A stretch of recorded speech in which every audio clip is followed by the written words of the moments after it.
Este programa é um oferecimento da Contabilizei, maior escritório de contabilidade do Brasil. A Contabilizei apoia 70 mil negócios de sucesso e acredita na importância de compartilhar com o empreendedor as informações mais relevantes sobre a reforma tributária. Olá, eu sou Antônio Timóteo, repórter especial da Exame, e esse é mais um episódio do Macro em Pauta, especial Reforma Tributária. Hoje a gente tem o prazer de receber o presidente da Associação Comercial de São Paulo, Roberto Ordini. Presidente, bem-vindo, muito obrigado por topar bater um papo com a gente sobre os efeitos da reforma tributária sobre os pequenos negócios. Eu é que agradeço, Timóteo, com prazer estamos aqui. Presidente, então vamos lá, vamos ao que interessa, né? O que é essa reforma tributária? O Brasil precisava de uma reforma tributária para tornar esse nosso sistema tributário tão complexo um pouco mais amigável para os donos de pequenos negócios? Bem, eu vou começar pelo início. Todos nós ansiávamos muito pela reforma tributária. Eu, pessoalmente, acompanho isso desde 1989, quando surgiu lá no IBDT, na Escola de São Francisco, Sim. Faculdade de Direito, um estudo a respeito de mudanças. No entanto, a reforma tributária que nós temos, ela não é aquela que nós imaginávamos. E nem, principalmente, nem os pequenos. Porque o que se sonha numa reforma tributária do século XXI é uma simplificação. É como se você tivesse apenas um desenrolar entre as informações que você tem que prestar e aquilo que a Receita, o órgão em si, vai precisar. Isso não é o que está ocorrendo.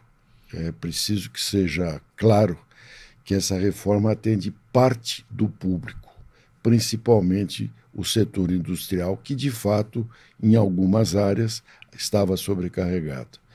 Mas a grande parcela dos contribuintes, pessoas jurídicas, são pequenas e médias empresas, quando não micros.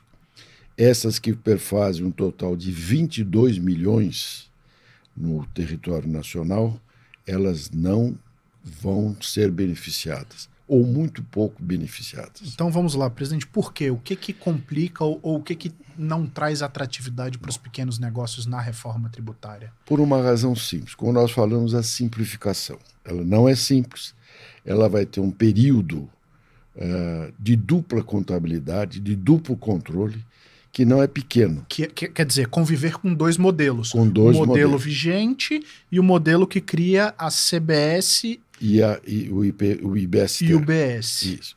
Muito bem. O que nós precisamos quando temos que ter controle? Um funcionário para fazer, no mínimo, um funcionário para fazer um controle dessa natureza. Então, nós vamos precisar ter dois a partir desse instante. Então, já temos um custo adicional. Já aí começa a primeira complicação. Ah, mas isso é simples, você terceiriza, não é bem assim. Nada é tão simples quanto parece. É o primeiro passo. Segundo lugar, as alíquotas são elevadas, né? Então, imagine você, um pequeno empresário, que recebe os insumos ou a mercadoria que ele comprou e ele tem que vender numa outra cadeia para a parte seguinte, Sim. o momento seguinte.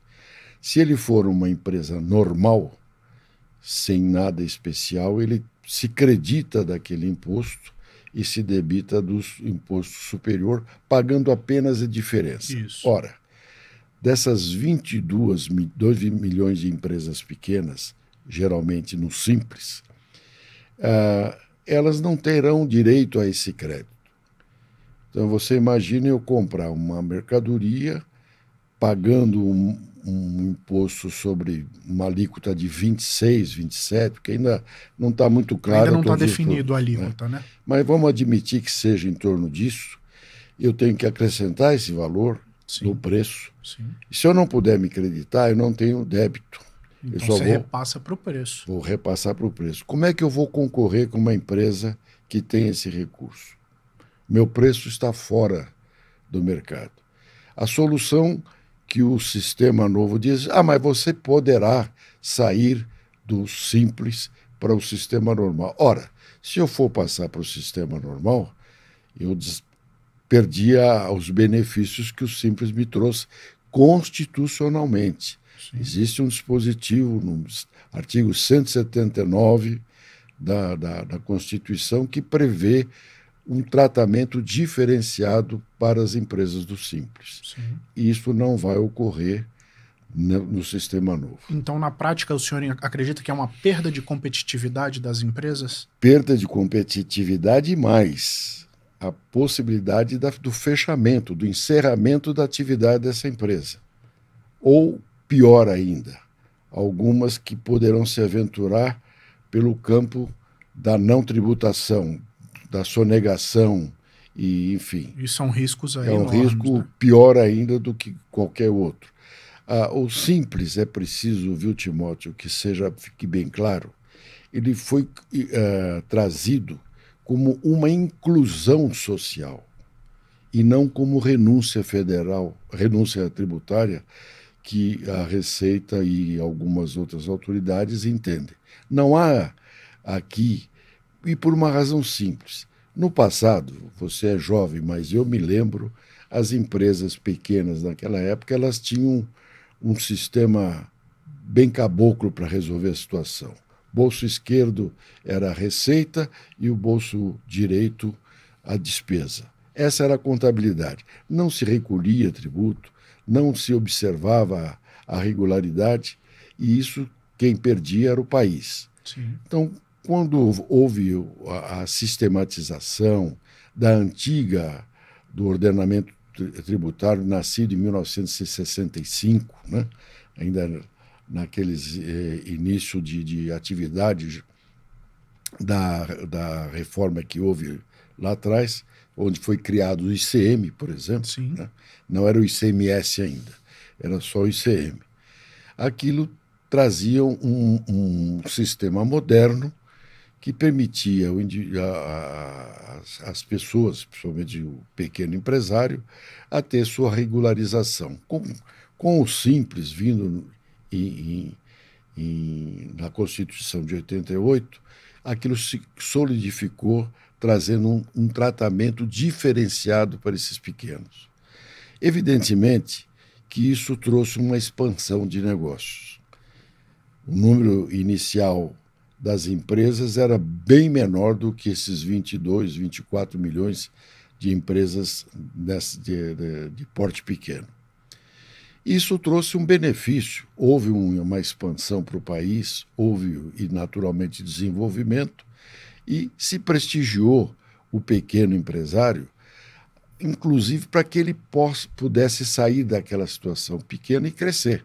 Sim. É evidente que havia algumas discussões, eu mesmo defendia que a empresa pequena, ao deixar o Simples para crescer, deveria ter uma ponte. Uma escadinha, uma escalada, exatamente, para que ele pudesse, aos poucos, se beneficiar. Isso não ocorreu, já trazendo um pouquinho o sistema. Mas, mesmo assim, as empresas cresciam, se expandiam, e havia uma concorrência sem ser predatória por parte de todos os ramos, né?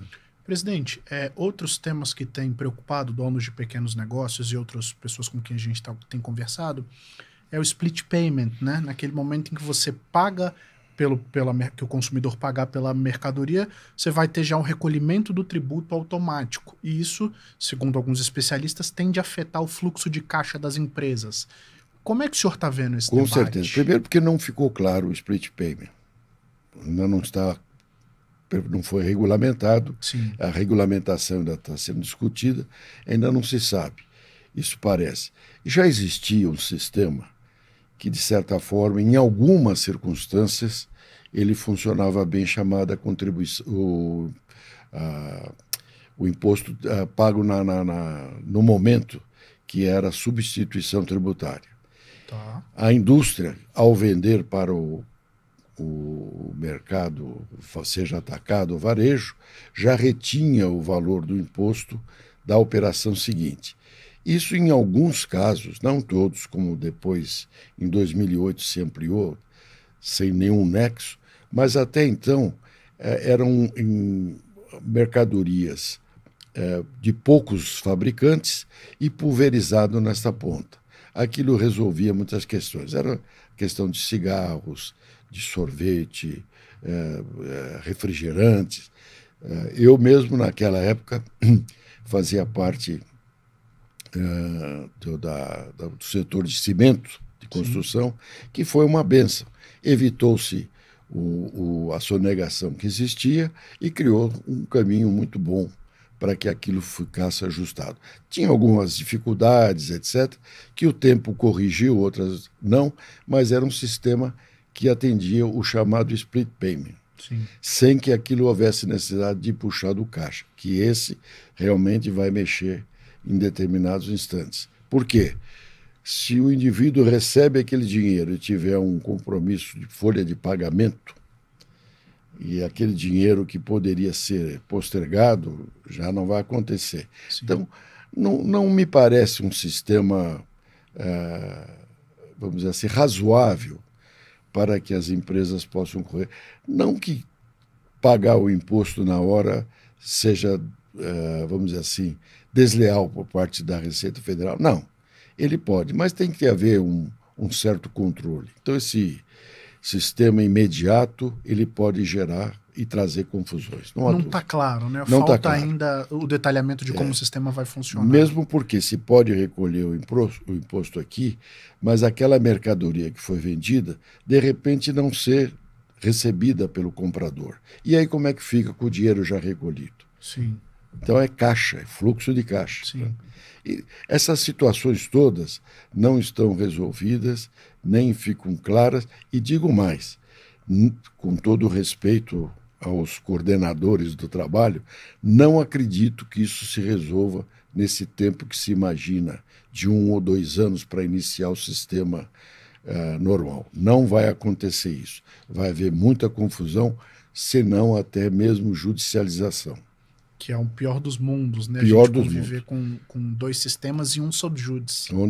Principalmente porque hoje o nosso judiciário é atravancado pela quantidade enorme de processos. E você sabe que 50% ou 60% desses processos são todos relativos à tributação, seja sim, social, seja de impostos propriamente dito. É desnecessário que isso ocorra. Né? Sim. Presidente, como é que tem sido o diálogo com os empresários? Né? A Associação Comercial de São Paulo é centenária. Centenária. 130 anos. 130 anos. É um espaço de debate econômico, político, técnico. Como é que a associação está se preparando para tentar ajudar o pequeno empresário, seu associado ou os negócios a lidar com esse novo modelo tributário, que já é uma realidade. Né? Temos críticas, temos apontamentos, mas ele vai começar. Ele vai vigir a partir, né, com as regulamentações sendo aprovadas, a partir de 2026, eventualmente a gente já começa a conviver. Então, como é que tem sido essa busca por informações? Isso já começou? Com certeza. Como é que tem sido esse Todos diálogo? Todos os dias. Desde o início do programa, nós mantemos lá, além do nosso jurídico, conselhos e grupos de estudos com os mais renomados nomes. Vou citar a você alguns deles. O Everardo Maciel, sim, Eduardo Schwery, que é o nosso, inclusive, vice-presidente, professor titular da São Francisco, sim, o Clóvis Cabreira.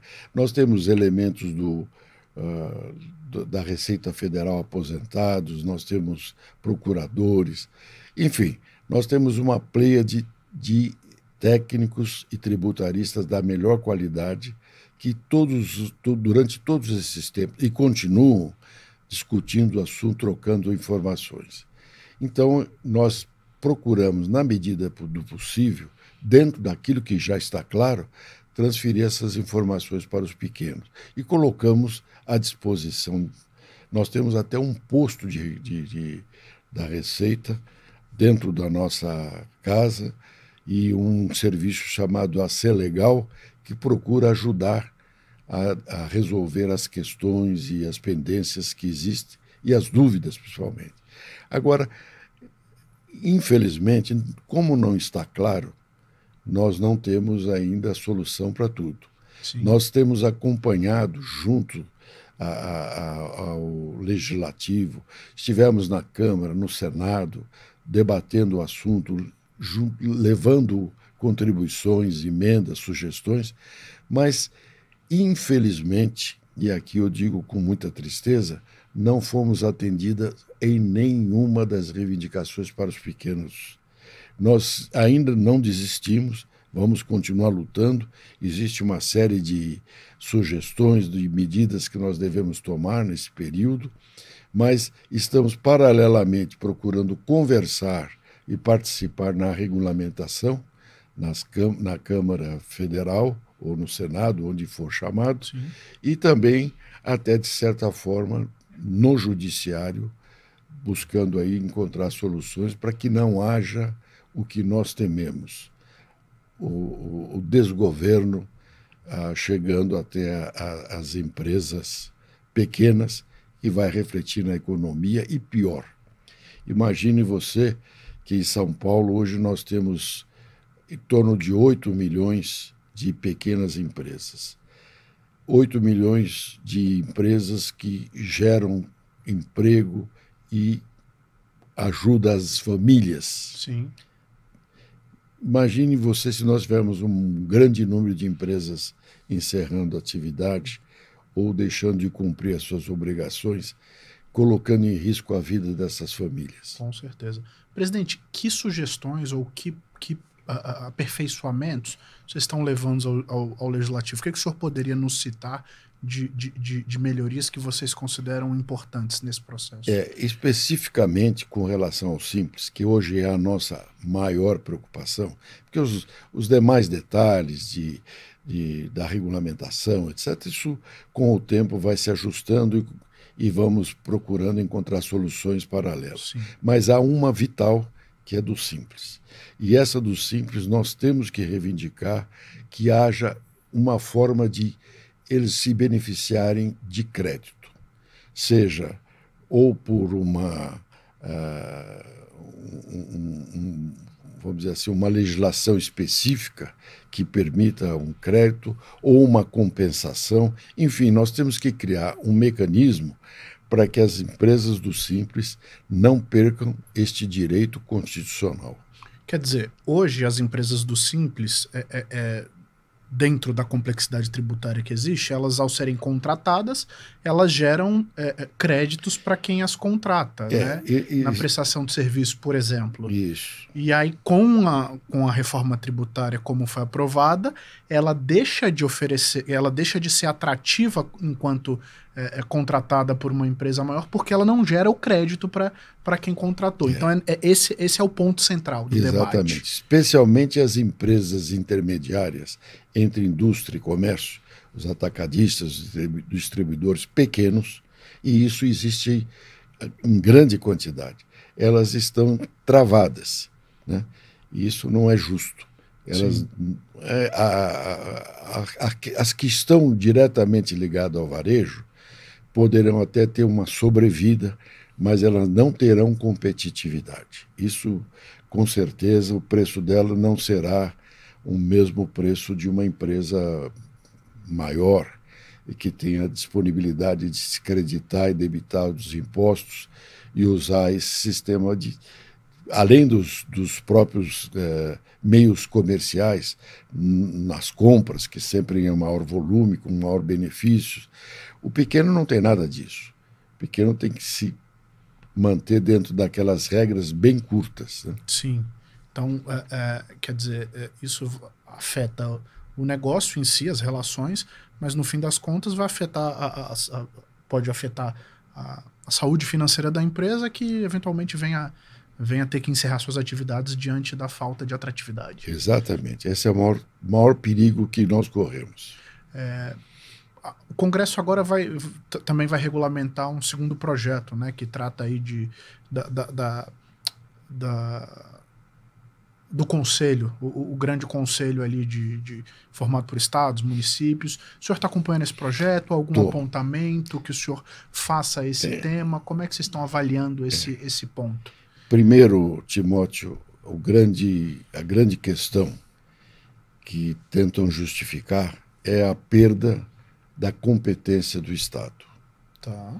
Hoje, pelo atual sistema, o Estado é competente para tratar da tributação relativa, no caso, o ICMS, que é estadual. Neste caso da reforma com o IBS, isto não ocorre. Vai para esse conselho.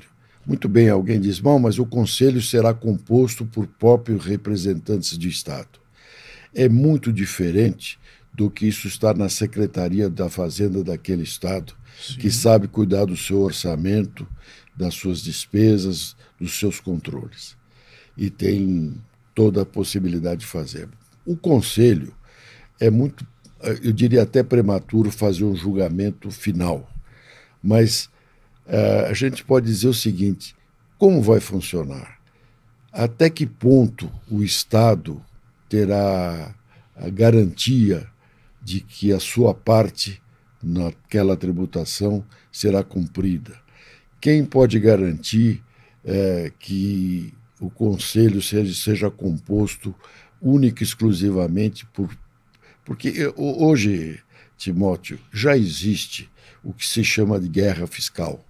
Sim. Dos impostos tradicional. Evidentemente, os estados entre si, até com uma certa razão, procuram buscar atrair os investidores, etc., né? E muitas vezes eles conseguem, através de benefícios fiscais e tudo mais. O que, de certa forma, de um lado pode se transformar naquilo que nós chamamos de guerra fiscal, sim, mas, de outro lado, é uma luta para aquele Estado se manter ativo. Isso poderia ser resolvido tranquilamente só com a direção mudada do imposto. Em vez de ser no destino, em vez de ser na fonte, exato, vai para o destino. Isso se resolveria. No caso do IBS, isso ocorre. Mas ele escapa, a meu ver, em princípio, a um controle do Estado sobre a sua arrecadação.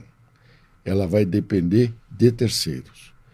Esperamos que isso ocorra. Então, o Conselho, teoricamente, pode ser cumpridor das suas obrigações, mas, na prática, eu não tenho certeza.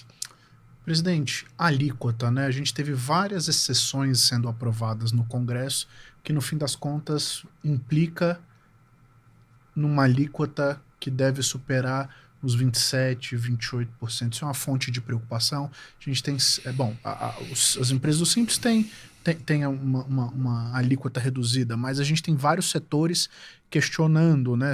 A indústria vai se beneficiar com uma alíquota melhor, serviços reclamam, profissionais da área de tecnologia também. Como é que o senhor tem visto esse debate sobre a alíquota? Confuso. Ainda está confuso, né? Não está claro. E, evidentemente, que existe o que nós brincamos assim de os mais fortes sempre procuram tirar algumas vantagens. Sim. Então, aquele setor que tem um lobby mais forte, ele já conseguiu alguns benefícios. Só que, quando você tira de um lado, é como aquele cobertor. Você puxa do lado, o outro fica descoberto, né? E nós achamos isso, que aconteceu em vários setores, que na prática nós vamos ver. Eu não sou partidário disso, né? Acho que nós deveríamos ter um bom senso. Aliás, na verdade, a Associação Comercial, com um grupo de estudo, há algum tempo atrás, preparou uma reforma tributária, um projeto que foi entregue na época da presidente Dilma, em mãos, em que não se mexia na Constituição, não havia necessidade de legislação supraconstitucional. Eram todas infraconstitucionais, simplificando o sistema. Eu acho que esse seria o melhor sistema para nós iniciarmos uma reforma tributária. Claro que aí depois iria se fazendo ajustes naquilo que fosse. No modelo que está, não agrada, pelo menos ao nosso setor. Não tem agradado nada. Bom. Seja ele serviços que foram penalizados, seja ele o comércio e a própria indústria. Alguns setores, indiscutivelmente, foram beneficiados, e digo até mais, com uma certa justiça. Não estou criticando o trabalho de lobby que eles fizeram. Estão buscando seus interesses com razão. Mas aqueles menores estão expostos. Presidente, a gente está chegando ao fim desse nosso episódio. O que o senhor ainda acha que é importante a gente destacar?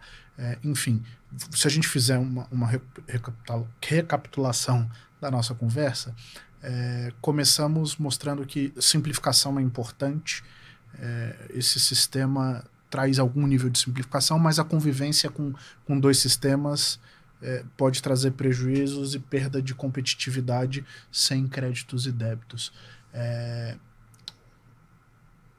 Os pequenos negócios estão preocupados? O senhor acha que ainda há espaço para diálogo no Congresso Nacional? O que o senhor acha importante a gente ainda...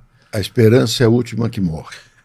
Nós estamos nos preparando, inclusive agora no dia 31 de março, teremos uma reunião com as principais entidades da Associação Comercial. Temos falado com outros setores, mas a Associação Comercial vai se reunir em nível nacional para que a gente possa ouvir os vários lados e buscar algum caminho.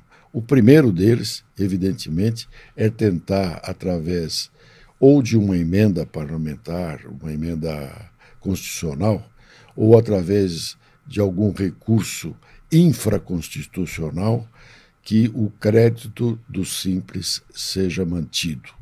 Ele não pode perder essa competitividade. Então nós vamos esgotar todos os caminhos, existem várias sugestões, estamos estudando. Não sabemos o caminho, mas vamos continuar às portas da Receita Federal e das demais autoridades, principalmente do Legislativo, para buscar na regulamentação encontrar um caminho que simplifique ainda mais e traga mais justiça tributária. A carga tributária do Brasil não é pequena. E agora vimos aí uma recente inovação, essa proposição do aumento da isenção do imposto de renda, Sim. que aparentemente pode dar a impressão de um benefício, mas que lá na frente vai trazer muita dor de cabeça. Não vou entrar nisso porque não é o assunto de hoje, mas estou à sua disposição para a gente conversar uma outra hora. Presidente, obrigado pela sua atenção, uma conversa enriquecedora, e o senhor já está convidado para um próximo programa, para quando a gente tiver, de fato, todas as informações, toda essa reforma regulamentada, a gente voltar aqui para entender e para esclarecer para quem está nos acompanhando aqui os efeitos finais da reforma tributária para os pequenos negócios. Obrigado pela sua atenção. Eu é que agradeço a oportunidade, cumprimento a você, Timóteo, pelo seu trabalho, reconhecido por todos nós, e esperamos que nesses próximos dias tenhamos aí alguma notícia boa para trazer. Ótimo. E obrigado a você que nos acompanhou até este momento. Continue acessando a exame.com, assine a revista Exame e continue nos prestigiando com a sua audiência qualificada. Até a próxima. Este programa é um oferecimento da Contabilizei, maior escritório de contabilidade do Brasil. A Contabilizei apoia 70 mil negócios de sucesso e acredita na importância de compartilhar com o empreendedor as informações mais relevantes sobre a reforma tributária.